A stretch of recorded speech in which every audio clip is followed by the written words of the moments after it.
Welcome everyone to today's webinar from Oculus.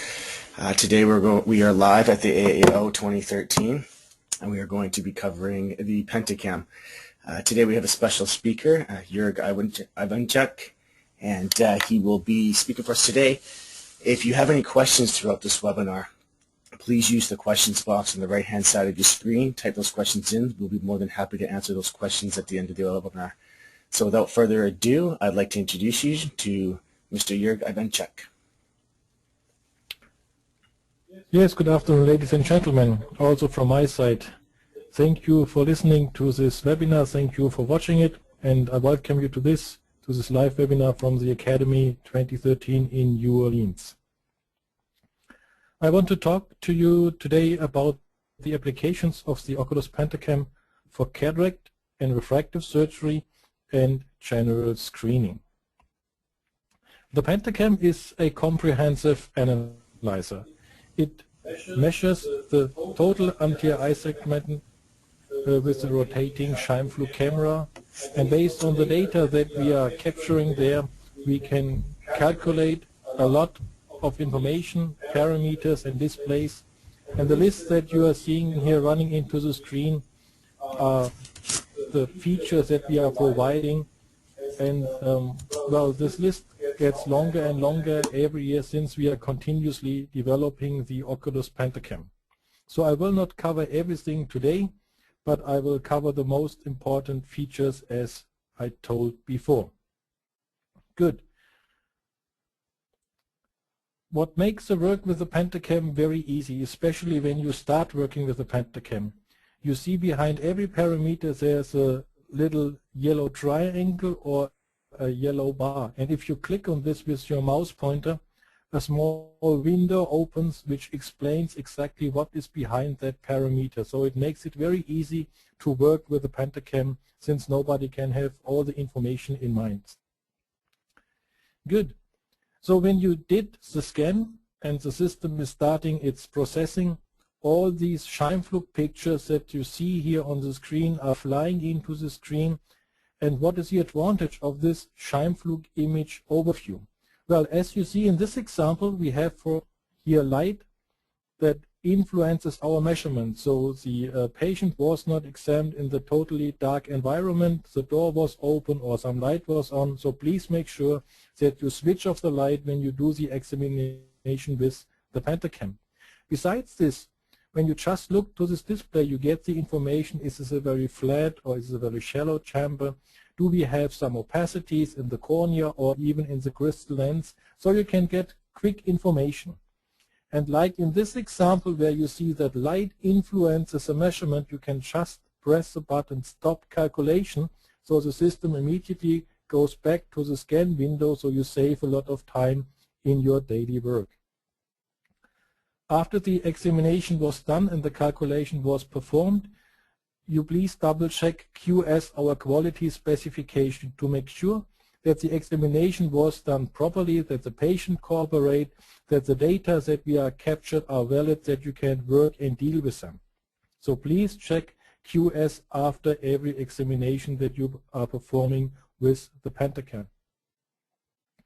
Now I want to start going into more details, and I will talk about general screening and screening for glaucoma. So what is our challenge today? We have patients coming into the clinic. We see them the first time. We have no clue what's happening with them, what might be the problem, and the challenge is to get most information in the shortest possible time. And if we are able to provide this, well, then we have made a good instrument. These indices report helps you with this. Since you see we have a lot of different parameters, like for example the anterior chamber angle, the depth, the volume, or the keratometry, or even the Belin Ambrosio display, and several more information available for one view. So when you look here to this bar, it shows you, is this specific parameter of the patient, here the anterior chamber angle, within the normal range, 1 or 2 standard deviation out of the normal range. And in this example we see this patient is out. It is out of the normal range, so he has a shallow chamber. And when you click into this diagram, it appears bigger, and you see in green the normal population distribution that has no disease. And when you look to the red graph, you see this is a population that has some pathological problems. In this specific example, a very small anterior chamber angle. So you get immediately this information.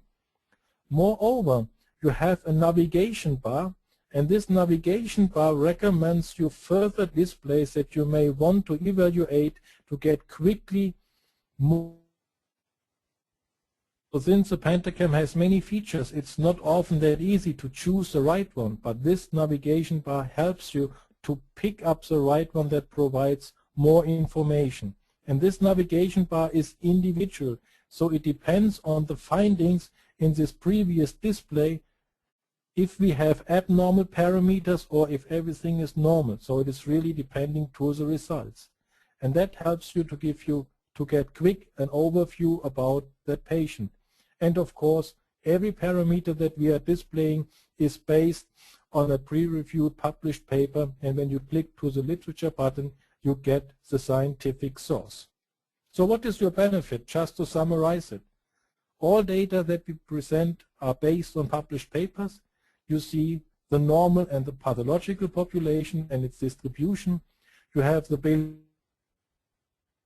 nucleus staging and the topographic keratoconus classification shown. It's a quick overview for every new patient, and if abnormality is found, you may recommend further exams like to do a field analyzer or whatever further exam might be necessary to see, do we have some other diseases. And the quick navigation bar to look to further displays to collect more information. Well, for glaucoma screening, which parameters are we providing in the Pentacam? At first, the Scheimpflug picture, like you see it here. On the upper part, you see a normal anterior chamber, and below you see an anterior glaucoma patient. And just by looking to the picture, you get this information very quick and easy. Besides this, we are calculating the central anterior chamber depth. We are calculating the anterior chamber angle automatically in every single picture, so there is no need for you to measure this manually, so you have a high user independence. And we are calculating the anterior chamber volume, which has turned out to be a very good indicator to detect narrow angle glaucoma. Now let us look to a clinical example, and I choose the iridectomy or iridotomy. So when we have a patient that has a high IOP, so we can try to do or to reduce the IOP with medicamentation, but often we are doing iridectomy or iridotomy. So what can we check post-op? How successful was our treatment? You see on the left-hand side is the anterior chamber depth map.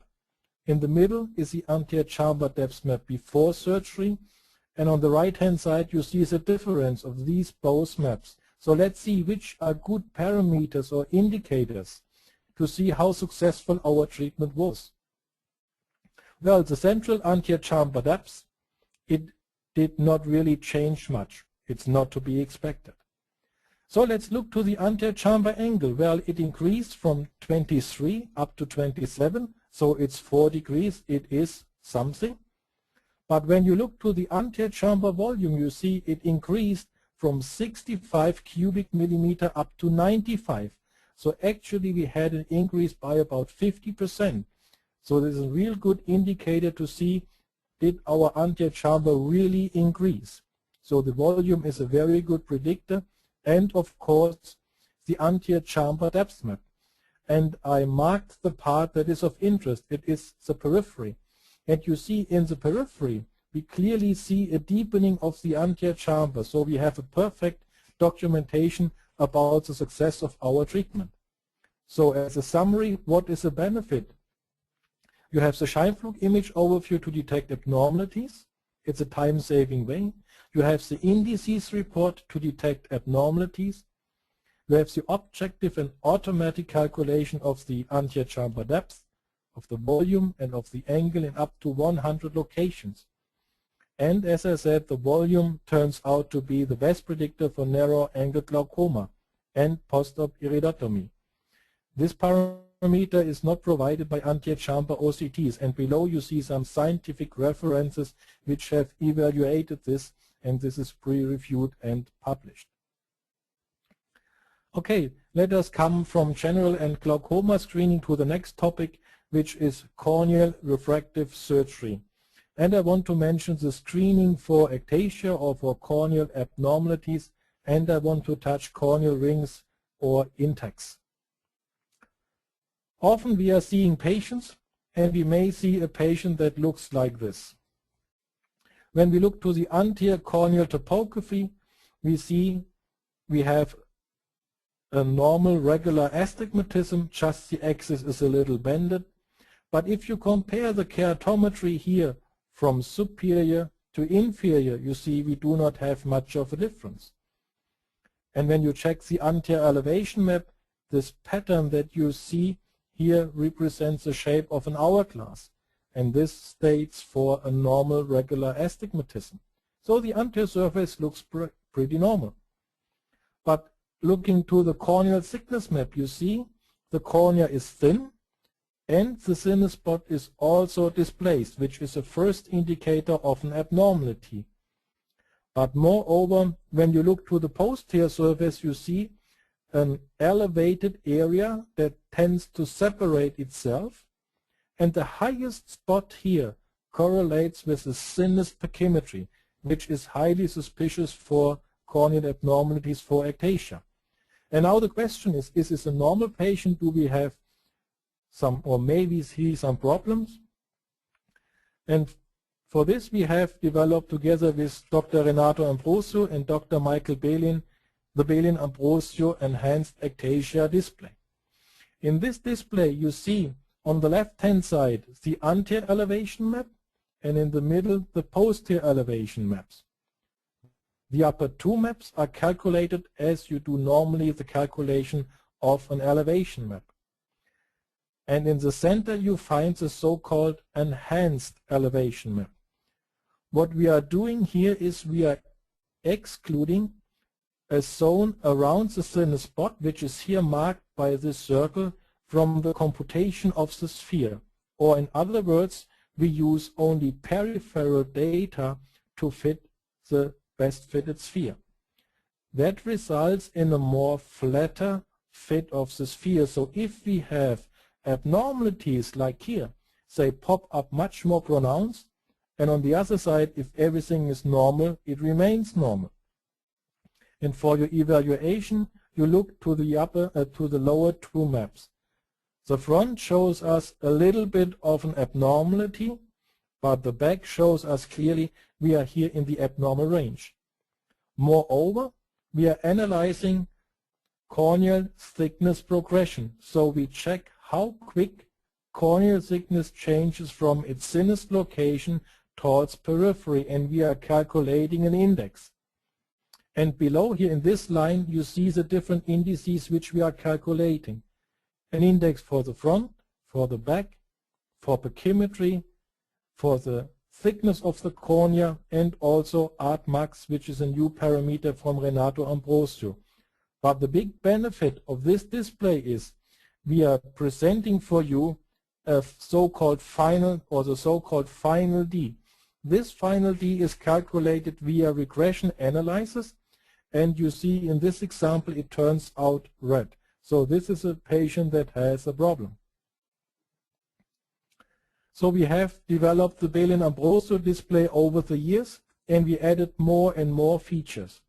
The current version of the Belin Ambrosio display has a database for the hyperopic and for the myopic patients, and as I said, it includes artmax as a new parameter. And I picked up now two cases which I received from Dr. Ambrosio, and probably you see those cases in your daily clinical practice. When we look to the anterior curvature map, we see we have an inferior steepening in one eye and in the other eye from another patient. So this looks not normal. When we look to the anterior elevation map, they both look relatively equal. It represents a corneal astigmatism. So now the question is what to do. Let's look further to corneal thickness. You see in one eye the sinus spot is very much displaced, whereas in the other eye that has also a thin cornea, we don't see a displacement of the sinus spot. But now let's look to the posterior elevation. We see in both examples the patterns of a peninsula, but here we have much higher numbers than we have over there. And now the question that we are asking us is, which one is normal, which one has a problem? And the Belin Ambrosio display gives us quickly the answer. The example on the left is abnormal, the example on the right is just a normal patient that has a big ankle kappa. That's the reason why you see this inferior steepening. So the Belin Ambrosio display helps you to make very quickly a decision. It's a visual inspection, comprehensive but intuitive to read. Quick decision making for the myopes as well as for our hyperopic patients. You can use this display pre or post surgery for the detection of keratoconus or ectasia.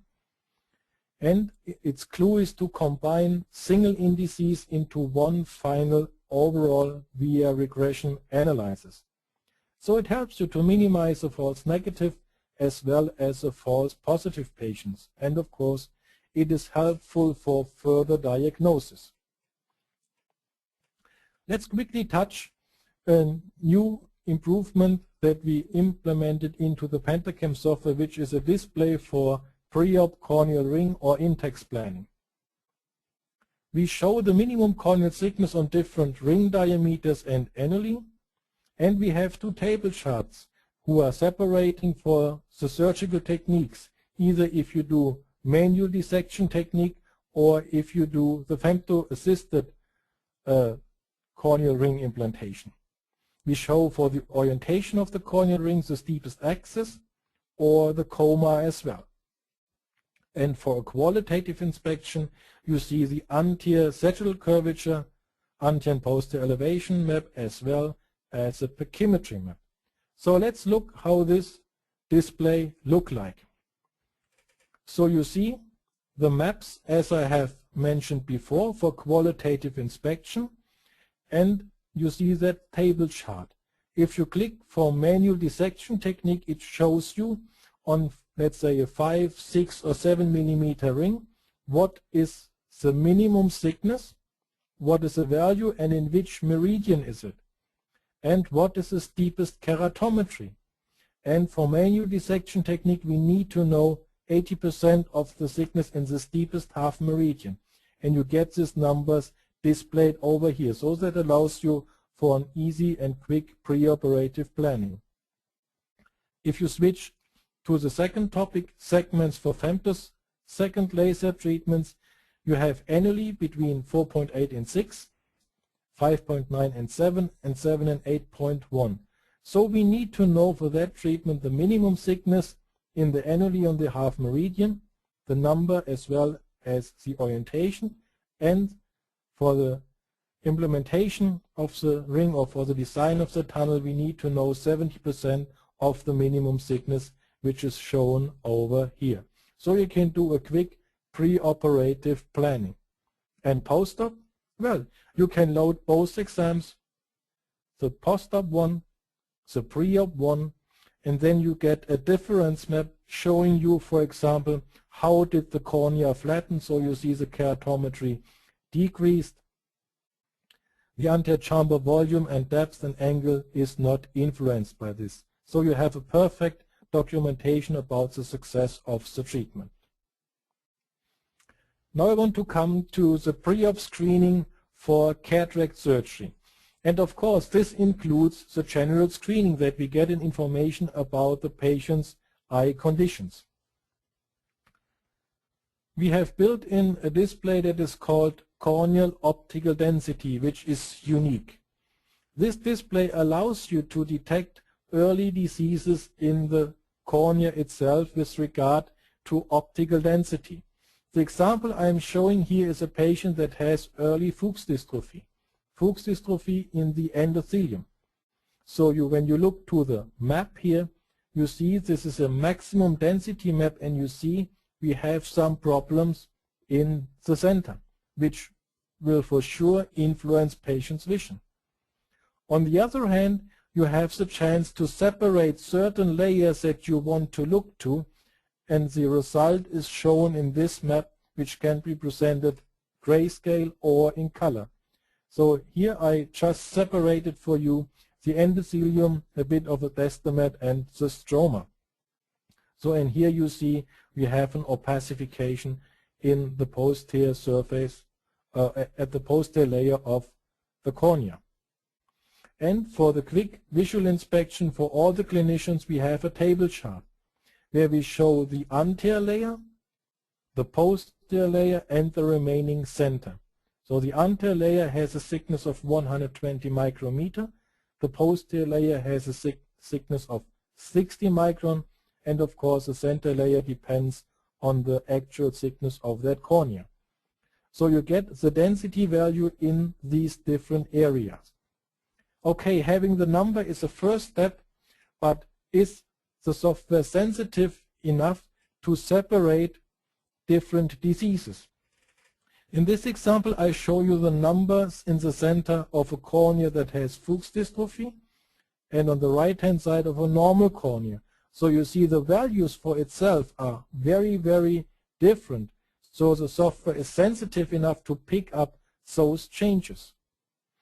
And we just recently got the data from a normative study, which was done in the Department of Ophthalmology in Antwerp in Belgium. It contains 821 eyes, and when you look to this table chart, you see between the right eye and the left eye, there's actually no difference.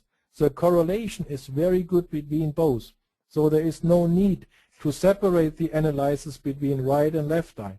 And we have now normative data that we are currently implementing into the software. What else can you see? This is, for example, a patient after penetrating keratoplasty. So you see here in the map, these are the incisions that were made, the sutures, and inside you see the implant itself. It's beautiful clear. If you look to the densitometry map, you see you have an absolute brilliant clear cornea implanted, and here again is the area where you have fixed it, and that's the interface from the original cornea and the implanted cornea. And this is a Scheimpflug image on top. Another example, this is a patient that was treated with a femtolaser for presbyopic correction. So you see here the changes that were done by the femtosecond laser. Good, what else is needed when we screen patients for cataract surgery, especially if we want to implant or select a premium IOL? Well, we need to look to the high order aberrations of this patient. Does he has a normal cornea? Do we see irregularities? And we have built in a display with normalized corneal wavefront data. So now you see, for example, the astigmatism in this patient is very high, and we have defocus in the normal range, trefoil in the normal range. Anything else besides the astigmatism is in the normal range. So what does it tell us? We have low high order aberrations and just an astigmatic cornea, and we can detect also if this patient may have some optical problems caused by the corneal aberrations. And again, it is based on this literature that you see here on top. Coming from the cornea down to the lens. The Pentacam is able to image the crystal lens. So you see the density of the lens. Here we have a nuclear sclerosis. You can quantify the density, but moreover, you can do the analysis in 3D to get repeatable measurements. That's an example with a dilated pupil and again a nuclear sclerosis. And if you click here on this PNS button, a window opens that tells you the Pentacam nucleus staging. In other words, how hard or how opaque is the nucleus. This can be used to see how the cataract progresses over time, and it can be compared when vision decreases and the lens density increases. And currently there are studies running to use the PNS number to optimize the settings for the cataract femto-assisted surgery. Now, what is the benefit? You have an objective evaluation and grading of corneal and crystal lens opacities based on normative data, including PNS. You can use a corneal optical density display to detect and follow up corneal diseases which may influence patients' vision. And this is a complementary to the slit lamp exam for a more goal-directed and orientated examination when you look to this patient's cornea with the slit lamp. Now let's come to the selection of the patients for premium IOLs. We have built in a display that is called Cataract Pre-Op that we developed together with Professor Naoki Maeda from Japan. And its clinical use is a pre-op assessment of corneal optical properties for premium IOL selection, and 4 steps are defined. The first step is the evaluation of corneal irregularities. We assess the corneal shape, we look to spherical aberration, and we look to the corneal astigmatism. And there was an article published in the highlights of ophthalmology about that. Now let's look to this display. That's how it looked like. Step number 1, we check the total high order aberration. So the cutoff number is 0.3 micrometer. If you are below that, you may consider a multifocal IOL for this patient based on corneal conditions. Step number 1. Step number 2, you look to corneal topography. You see on the left-hand side the anterior corneal surface, and you see in the middle the total corneal refractive power. So here we are calculating the total power of the cornea, including front surface, back surface of the cornea, corneal thickness, and we are using Snell's law of refraction. In other words, a ray tracing calculation of corneal power. And you see in this example you have a beautiful regular astigmatism, no signs of keratoconus or whatever, so you may consider a toric IOL for that patient. Step number 3, you check the spherical aberrations of that cornea. So you see in this example it's 0.1, so you may want to use probably the IOL from Bausch & Lomb that does not induce further spherical aberrations, or if the aberrations are higher, you can use a respective lens that helps to compensate for that. And step number 4, we look to the corneal astigmatism. You look to the astigmatism derived from keratometry, anterior surface, and you look to the total corneal refractive power. You see the value is exactly same as well as the axis of the astigmatism. So in this example, we see that the posterior surface does not have any influence to the total corneal astigmatism. Later on I will show an example where we see that the posterior surface has or may have an influence. So which IOLs can you use to correct for the spherical aberrations? Well, you have the Technis from AMO that compensates for minus 0.27 microns. You have the Acrisov from Alcon, compensates for minus 0.17, and the aberration free from Bausch & Lomb, and there might be others available also on the market. This is a very interesting slide.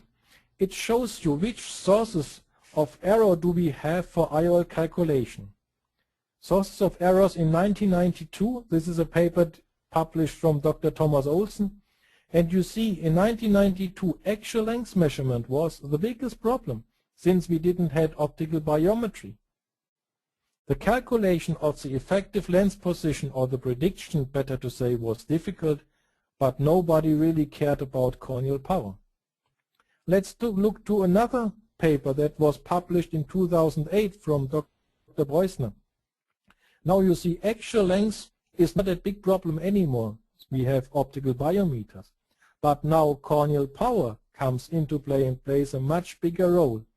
You see, the estimation of the effective lens position is still a problem, and we have a new parameter that comes into play, that is the pupil diameter. Okay, just as an information before, I will come to this later. Let's now look to toric IOLs. At first the question is, how good are the measurements from the Pentacam? And there was a study done that is just submitted for publication in the University of Frankfurt, and they checked the repeatability of corneal astigmatism measurements with 6 devices. You can also find this on our website www.pentacam.com.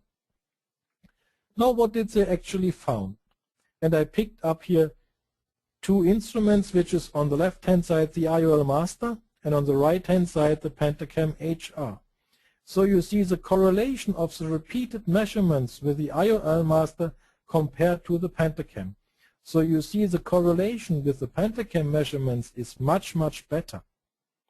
And the correlation coefficient shows this again. So when you compare the IOL Master to the Pentacam HR, the Pentacam provides you more repeatable astigmatic measurements. And here is a summary of all the instruments that were used. We have the Atlas, we have the manual keratometer, we have the IOL Master, the Lenstar, we have the Keratron Scout, which is the topographer again, and the Pentacam simulated case. So you see, the Pentacam simulated case turns out to have the best repeatability for corneal astigmatism measurements. And this is what they found and concluded in the study. Scheimpflug imaging derived values showed best repeatability, manual keratometry performed worst. In range evaluated no influence of the value of the astigmatism on correlation, and Scheimpflug tomography et al. Offers more data combined with more reliable measurements. So you can use a Pentacam for that. When I ask you this question, is the total corneal astigmatism important for toric IOLs? Well, I guess 6 years ago everybody would have said no. But today I think it's pretty clear we should consider and look to the total corneal astigmatism. The paper that I'm showing here was the first one that was published in 2009. And it says 10% of the eyes with more than 1 diopter of astigmatism had a difference in magnitude that was either higher than half a diopter or had a difference in angle higher 10 degrees when you look to the anterior and total astigmatism. And they concluded, considering the posterior surface is useful for this eye. And we should look to this pre-operatively. Again, the Pentacam calculates the total corneal refractive power. It uses the anterior and the posterior cornea, it uses corneal thickness as well as Snell's law of refraction. Now let's look to a clinical example. A patient, when we look to the anterior corneal surface, we have a very regular astigmatism steep axis around 90 degrees. But when we look to the posterior surface, we see the steep axis is not at 90 degrees, it is around 120 degrees. So our total corneal refractive power has its steep axis around 70 degrees, totally different to that what we see for the front. How does this come? The anterior surface has an amount of 1.5 diopter of corneal cylinder, but the back has an astigmatism of 0.7, so relatively high compared to the front. So this is the reason why the total corneal astigmatism is totally different to that what you measure on the front. And when you look to the power distribution display and you check the 3 mm zone, where we usually do keratometry, you see we have a difference of 0.2 diopter of astigmatism, but 13.5 degree difference when we look to the axis. So let's see here we have an axis of 70 degree for total corneal refractive power. Now the question is, what can we do? Well, Pentacam combined with Phaco Optics offers a solution. Phaco Optics is a ray trace-based IOL power calculator that was developed from Dr. Thomas Olsen. You can find this calculator in the website, on the website www.phacooptics.com. Now, what is the principle behind? Well, you get the anterior and the corneal data from the Pentacam itself. You measure the axial length with an optical biometer, or if you have a very dense cataract with ultrasound. And inside the software you have the IOL geometry for many IOLs. And then you can do a ray tracing calculation. And how does this work in practice? Well, you install the Phaco Optics software on the Pentacam, you make the necessary settings, and then you just start Phaco Optics from Pentacam. All needed parameters are transferred from the Pentacam software into the Phaco Optics calculator. And everything that you see here in yellow is from the Pentacam automatically imported. So you can add additional information like vision acuity uncorrected and corrected, how good can the patient see near, what are his or her spectacles, refraction, and the only thing that you need to type in is the axial length measurement. Then you go to IOL calculation, and I show you here an example. If you calculate when you use a toric IOL, the IOL power and orientation while considering the posterior cornea, and you see the axis here is 75, not close to 90, what we see when we look only to the anterior surface data, because Phaco Optics imports the keratometry of the posterior surface. So they can, or this calculator also does a calculation based on total corneal data. So now let's look what happens here in the lower area if we do not consider the posterior surface. You see the axis is here 87. Of course, this was a keratometry of the anterior surface. But if we consider the back, you see we have the axis that we are calculated with the total corneal refractive power. So you see both calculators calculate individually from each other the same numbers, and that provides one solution that you can use. Moreover, you can check the point spread function and the focus distribution. This patient has very big pupil. The pupil is 5.5 millimeter. So you see the focus of the rays coming in at night for an eye that is 24 millimeter long is not very good.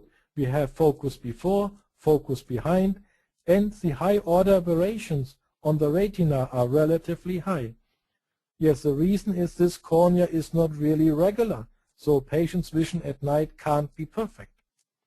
But let's check what happens if we change the pupil diameter to daylight conditions, maybe down to 3. So you see the focus is now much better. Also the high order aberrations on the retina have decreased tremendously. So with this information pre-operatively, you can go into the discussion and explanation with your patients. What else can you do? It's an example that I got from Dr. Giacomo Savini, a male patient. Refraction pre-op was 0.25 diopter of SIR, 0.2 diopter of sphere, and a cylinder of 2.225 at 150. Axial length was 23.11 measured with ultrasound, and the keratron, which is a keratometer, showed a corneal astigmatism of close to a diopter.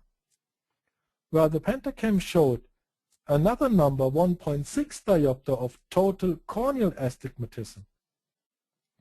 And the calculation was done based on the Pentacam total corneal refractive astigmatism using the Alcon online calculator. They selected an Acrisoft T4 with 22 diopter of spherical component that corrects for 2.25 diopter of SIL. Postoperative refraction was planar. If the calculation would have been done with the data from the Keratron, you would have chosen a T3, so you would have made an undercorrection. And again, how do you use a Pentacam for this? You go to the Cataract Pre-Op display.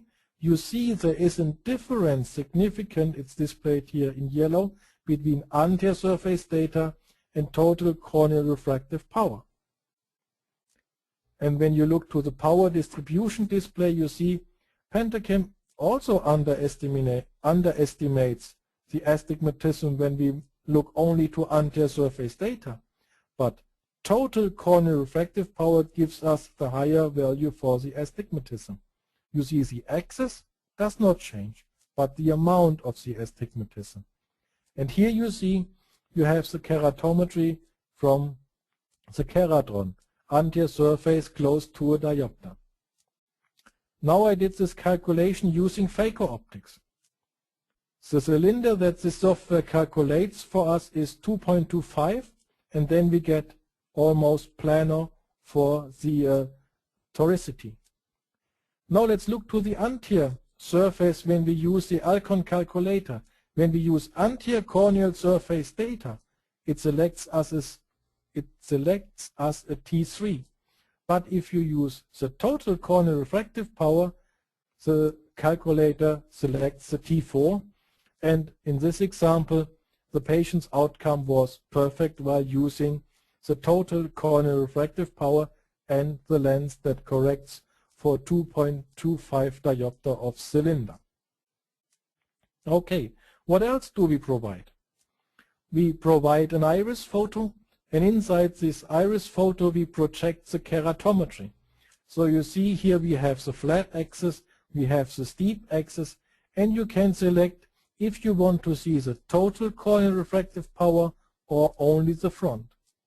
Besides that, you can set the pointer to a specific mark on the iris that you find again when you place the patient in horizontal position in the OIA, and we have cycle rotations that we can compensate for this.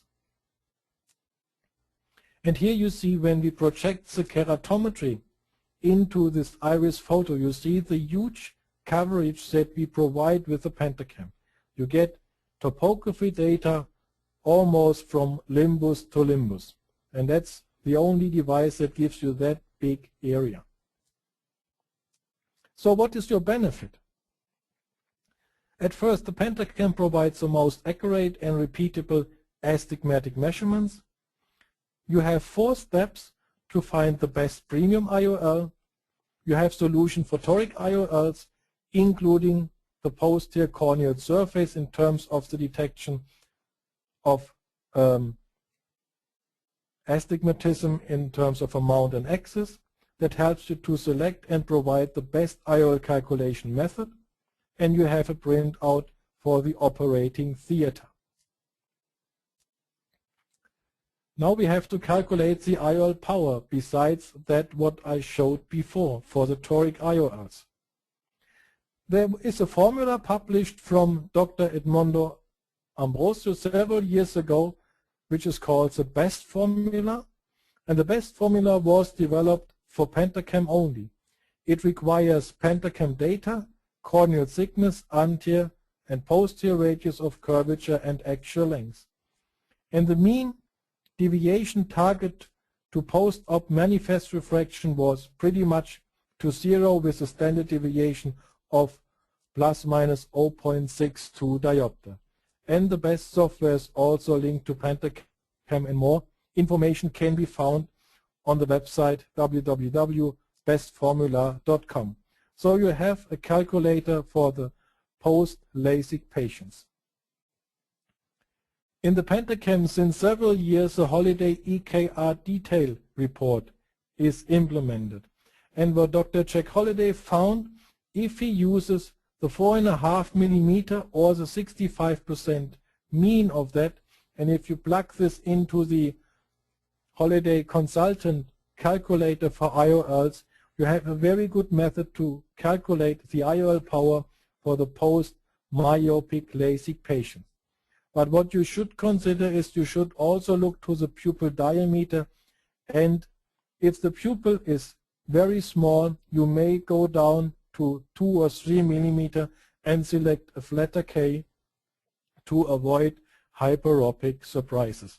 And of course, you should target always for myopia.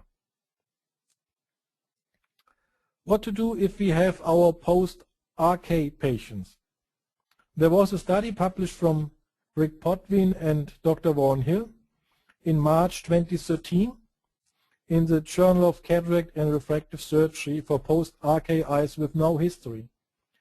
And the study included 83 eyes of 57 patients, and it was the largest study ever done for post-RK eyes. And the outcome was, if you use a Pentacam data, and especially the true net power in a 4 millimeter zone centered to the pupil, and using also corneal thickness as another parameter, provided very good results. Compared was the Pentacam and the Atlas, the topographer.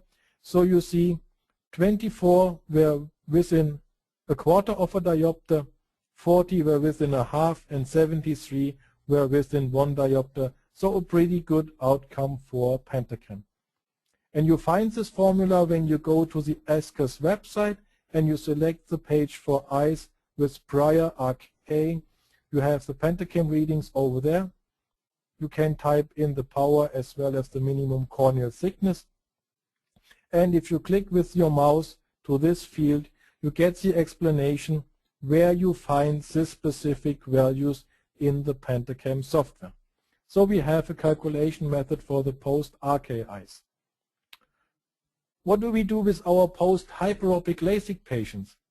Recently, John Chalmers published in the AAO a paper for IOL power calculation for the post-hyperopic LASIK eyes with no history.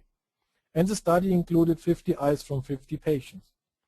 What he found was, if you use a Pentacam spherical keratometry on a 2 millimeter ring, he gets a median absolute error of 0.44 compared to the IOL master keratometry medium absolute error of 0.52 diopter. So again, 45% were within half a diopter, 80% were within 1, and 96 were within 2 diopter. So a pretty good result also with the Pentacam. And as I showed you before, with Phaco Optics you have an IOL calculation via ray tracing, especially for the toric IOLs, when you see that the posterior surface has an influence to the total corneal astigmatism. The Pentacam also offers the possibility to import the axial length from optical biometers. Currently, the import of the AL scan from Nidec, the Lenstar from Hugstride, as well as the OA1000 from Tomei is supported by the Pentacam software. So Phaco Optics as well as OCULUS, which is another ray trace-based IOL power calculator, supports this feature already. That saves some time and minimizes typing errors. Now the summary, Pentacam for cataract surgery. At first you can do the pre-op screening using the Indice display. You can check the corneal optical densitometry and look to the Scheimpflug images.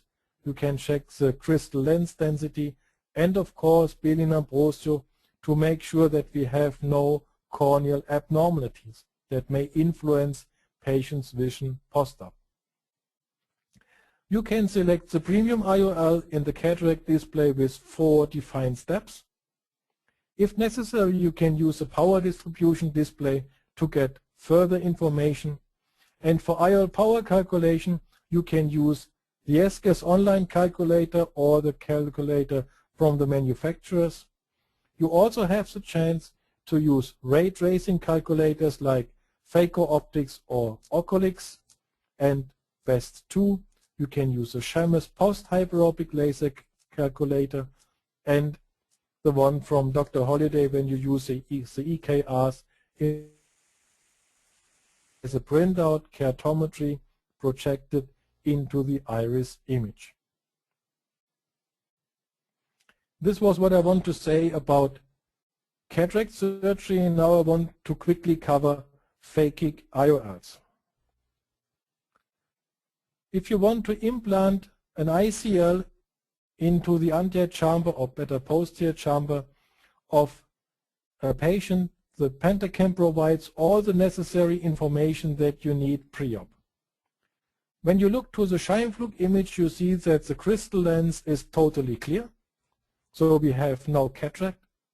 The information that you get for the ICL calculation and selection, you have the keratometry, like you see here in the red circle. Moreover, you have the anterior chamber depth that is required, and wide to wide, or the diameter of the cornea. And as an additional information, we provide the anterior chamber depth map that you see, the distances in the periphery. And post-op, you can take a photo, you can go to the Scheimpflug image, and you see how nicely the ICL is displayed. So you can measure the volt between the crystal lens and the back surface of the ICL that you have built in. So everything is included in the Pentacam for phakic IOLs. Now cross-linking. Cross-linking become more and more a procedure of choice when you have progressive keratoconus. How can you use a Pentacam for this? Well, there is a display that is called Topometric. Topometric contains at first the anterior corneal curvature as well as a posterior corneal curvature for a qualitative inspection of the topography. So you see we have a huge inferior steepening, a very, very steep cornea, and the parameter that we are looking to is Kmax, that is displayed over here. Moreover, you have the indices to check how irregular is the cornea, and these indices can be used to track progression after the treatment as well. You can use a corneal optical density display to see how deep have we penetrated the cornea with riboflavin, and how is the density decreased over time after a month, half a year, or 2 years, that you can objectively evaluate compared with keratometry. And this is what you see here. Compare pre to post-op. So you have in the middle the patient before cross-linking, and you have on the left-hand side the patient after cross-linking. So we're looking to the curvature changes as well as to the corneal optical changes. So you see the cornea is flatter now, and after a certain time the corneal optical density becomes better. So this is what you see here in the difference display. So our treatment was successful. You have an easy way for evaluating this and to document this. Well, at this Academy meeting, Avitro showed the new cross-linking system KXL2 for customized cross-linking. And the Pentacam is the only linked system so far that can be used to get the necessary data to perform that treatment. And you can show this or you can see this at the Avitro booth. Now, what is the benefit for you as a user? Pentacam provides all required pre-op information, corneal indices, topography, steepness of the cornea. You have the corneal optical density for the penetration control of the riboflavin, and post-op assessment regarding minimization of the corneal optical opacities caused by the treatment. Pre to post-op compare to assess corneal flattening. Progression control using the corneal indices. And there was just a paper published from Dr. Kaniopoulos that used the corneal indices to check the progression after corneal cross-linking. And here you see another paper that was done by the group of Dr. Kolozsváry from Hungary. So I want to come to the end of my presentation, and I want to show you some nice Scheimpflug pictures to give you an idea what you are able to measure and to see with the Pentacam. This is a patient that has pellucid marginal degeneration, and besides the information of pachymetry and topography, when you look to the Scheimpflug picture, you can see very nicely this corneal thinning over here, which is an inferior thinning. So an easy way to demonstrate this and to show this. And if you zoom this a little bit in, it is very impressive also to show to patients and also to verify the diagnosis. What else can you see an image with the Pentacam? This is a patient that has underwent a descemet stripping with endothelial keratoplasty, a DSEK. So you see this is the implant that was put to the posterior surface of the cornea, and here you see the interface between the implant and the cornea. So you see there are no bubbles in between, and this haze disappears over time, so you can also watch the healing process.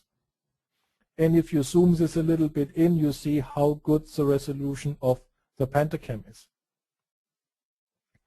What else can you see? This is a cornea that is very opaque. That was a treatment which is a deep lamellar keratoplasty made by hand. So you see that cornea is very opaque, but you can still measure it with the Pentacam. And here I show the picture when you do a corneal ring or corneal Intacs.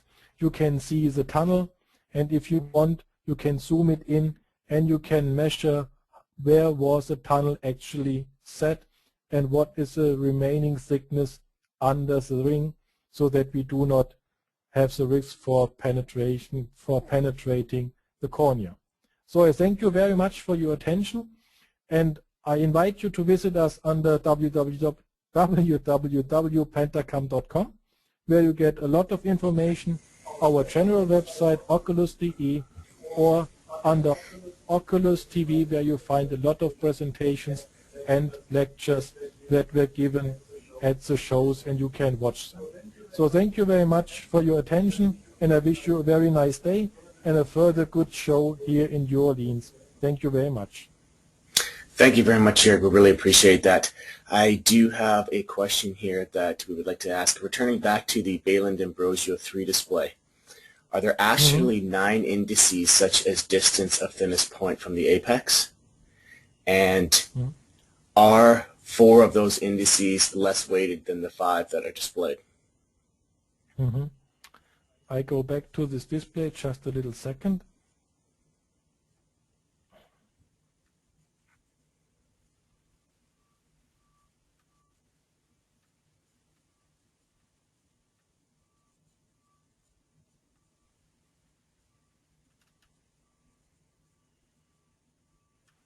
Yes, when we go again to this display,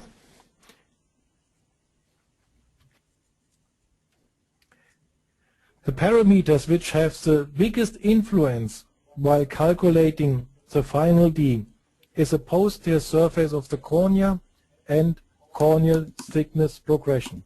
The anterior surface is less weighted. Again, the corneal thickness itself, the absolute thickness, is less weighted than the other parameters. This is regression analysis, and what Dr. Ambrosio and Dr. Belin found, these 2 parameters, back elevation and pachymetry progression, helps us to increase, or helps us most to increase sensitivity and specificity of the final D, especially to detect early ectasia.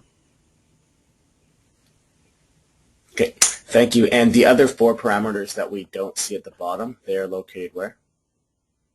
You don't see them actually, but these 5 are the main ones that we are using for the calculation of the final D.